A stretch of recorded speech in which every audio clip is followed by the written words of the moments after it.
आणि त्यांच्या काही मंडळींनी भेटीगाठी घेतल्यात त्या संदर्भातली नेमकी काय आहे बातमी सविस्तर बघूया। राज ठाकरे या नावाचा करिश्माच असा आहे की मनसे सत्तेत नाहीये, मनसेचे विधिमंडळात आमदारही नाहीयेत, संसदेत खासदारही नाहीयेत, मुंबई मनपातही फार फरक पडेल अशी नगरसेवकांची संख्याही नाहीये, तरीही राज्यातल्या विविध आंदोलकांना आठवण येते ती राज ठाकरेंची। आजही थकीत बिलासंदर्भात कंत्राटदार राज ठाकरेंच्या दरबारी पोहोचले, त्यांनी आपली कैफियत मांडली, सरकार निर्दयी असल्याचा आरोप केला। राज ठाकरेंनीही कंत्राटदारांना सरकारशी बोलण्याचा प्रयत्न करू असं आश्वासन दिलं। कंत्राटदारांप्रमाणेच एमपीएससी पेपरफुटी संदर्भात विद्यार्थ्यांनीही राज यांची भेट घेतली आणि निवेदन सादर केलंय। मुळात सत्ताधारी नाही, महत्त्वाचा विरोधी पक्षही नाही, तरी राज ठाकरेच न्याय देतील अशी आशा विविध आंदोलकांना वाटतेय। याबद्दल सध्या जोरात चर्चा आहे।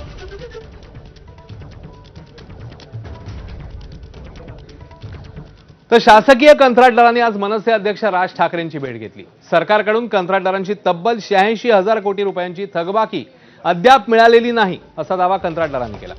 थकीत रक्कम मिळावी याकरता कंत्राटदारांकडून गेल्या अनेक दिवसांपासून विविध ठिकाणी आंदोलनं सुरू आहेत, मात्र सरकारकडून आंदोलनाची दखल घेतली जात नसल्याचा आरोप कंत्राटदारांनी केला। या पार्श्वभूमीवर राज ठाकरेंनी सरकारशी चर्चा करावी आणि मध्यस्थी करावी आणि कंत्राटदारांची थकीत रक्कम मिळवून देण्याकरता पाठपुरावा करावा अशी मागणी कंत्राटदारांनी केली।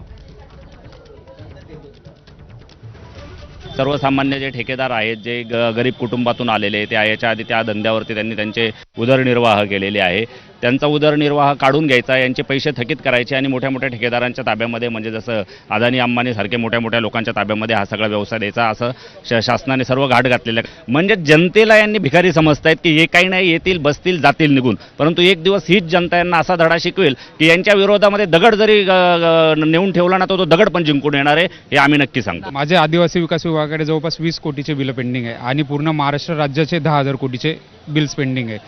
आदिवासी एरियामध्ये जाण्यासाठी रस्ते नाही, आम्ही ते रस्ते करतो, त्यामुळे तिथे दवाखाने वगैरे म्हणजे ॲम्ब्युलन्स वगैरे सगळं शाळेच्या मुलांना जायला सर्वांना रस्ता वगैरे होतो आणि त्याच विभागाचे पैसे देत नाही। ज्या वेळेस त्यांना कामे करून घ्यायची होती त्यावेळेस त्यांनी आम्हाला अतिशय प्रेमाने बोलून आमच्याकडनं आम्हाला टेंडर्स दिली। मला एक प्रश्न असं विचारायचा आहे, तुम्ही ज्यावेळेस टेंडर काढता, टेंडर काढल्यानंतर ते काम पूर्ण करायला मुदत 6 महिन्याची असते किंवा वर्षभराची असते, ती मुदतीच्या आत आम्ही काम नाही केलं तर आम्हाला तुम्ही ब्लॅकलिस्टेड करता किंवा आम्हाला दंड लावता। मग साहेब, आम्ही काम वेळेत जर करून दिलं तर तुम्ही आमचे 3-3 वर्ष पैसे देत नाही, तर मग तुमचं काय केलं पाहिजे, हा आमचा प्रश्न आहे। दरम्यान एमपीएससी पेपरफुटीचा प्रश्न आता मनसे अध्यक्ष राज ठाकरेंच्या दरबारी पोहोचला। एमपीएससीच्या विद्यार्थ्यांनी राज ठाकरेंची आज भेट घेतली। एमपीएससी औषध निरीक्षक भरती परीक्षेतील पेपरफुटी प्रकरणी विद्यार्थ्यांनी राज ठाकरे यांच्यासमोर आपली बाजू मांडली आहे। या प्रकरणात विद्यार्थ्यांना न्याय मिळावा आणि दोषींवर कारवाई व्हावी अशी मागणीही करण्यात आली आहे। यापूर्वीही विद्यार्थ्यांच्या विविध प्रश्नांवर राज ठाकरेंनी आक्रमक भूमिका घेत त्यांच्या आंदोलनांना आणि मागण्यांना पाठिंबा दिलाय। त्यामुळे आता एमपीएससी पेपरफुटीचा प्रश्नही मार्गी लावण्यासाठी राज ठाकरेंनी पुढाकार घ्यावा अशी अपेक्षा विद्यार्थ्यांनी व्यक्त केली।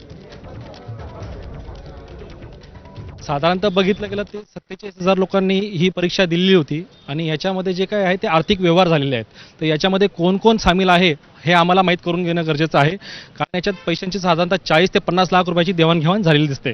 पेपरफुटीचे जे पुरावे होते ते मी दिलेले होते, माझी CIDने चौकशी केली, त्यानंतर आता गेले 1 महिना झालाय, त्याचा काहीच रिपोर्ट आलेला नाही। एमपीएससी कडून पण त्याच्या बाबत लेखी आम्हाला काहीच कळवण्यात आलेलं नाही। आम्ही सगळीकडे ट्राय करतोय, आम्हाला जिकडे चान्स भेटेल तिकडे आम्ही ट्राय करतोय की आमचं ऐका आमचं कोणीतरी। आम्ही सत्ताधाऱ्यांशीही ट्राय करतोय आणि आम्ही अपोजिशनलाही ट्राय करतोय, तर जे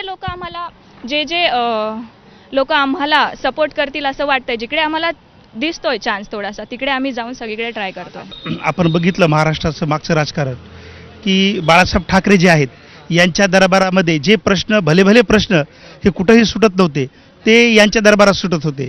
आज तीच आशा विद्यार्थ्यांना आहे की राजसाहेबांकडे आपण गेल्याच्या नंतर राजसाहेबांचा जो बाणा आहे आणि जो अन्यायाविरुद्ध जी त्यांची लढण्याची धमक आहे आणि त्यांचा जो आवाज आहे महाराष्ट्रातला, त्या आवाजामुळं खास विद्यार्थी त्यांच्याकडे आलेले आहेत आणि त्यांनी एकदा शब्द टाकल्याच्या नंतर मला वाटत नाही की आमच्यावर कोणी अन्याय करेल, ह्याच आशेने आम्ही राजसाहेबांकडे आलेलो। तर या सगळ्या संदर्भात राजकीय वर्तुळातून नेमक्या काय प्रतिक्रिया येतात तेही जाणून घेऊया। कोणत्या नेत्यांनी काय म्हटलंय ते बघूया। राज ठाकरे हे राज्यातील फार मोठे नेते आहेत आणि शेवटी ठाकरे आहेत, त्यांच्याकडे लोक जाणारच। आता मराठी भाषिक माझ्याकडे येतात, त्यामुळे कदाचित हे कंत्राटदार आणि बाकीचे लोक त्यांच्याकडे जात असतील। मला वाटतं तुम्हाला हे दिसलं असेल की आता विरोधी पक्षाकडेच सगळे यायला लागलेले आहेत. शासनामध्ये आता कोणाची विश्वासार्हता म्हणजे विश्वास नाहीये शासनावर, शासनाची विश्वासार्हता कमी झालेली आहे. अनेक वेगळ्या वेगळ्या विरोधी पक्षांकडे हे सगळे लोक जातात. हे दुर्दैव की सुदैव बोलावं हे मला कळत नाही, परंतु लोकांना राजसाहेबांच्याकडे का यावं लागतं याचा विचार राज्य सरकारने गंभीरपणे करण्याची गरज आहे.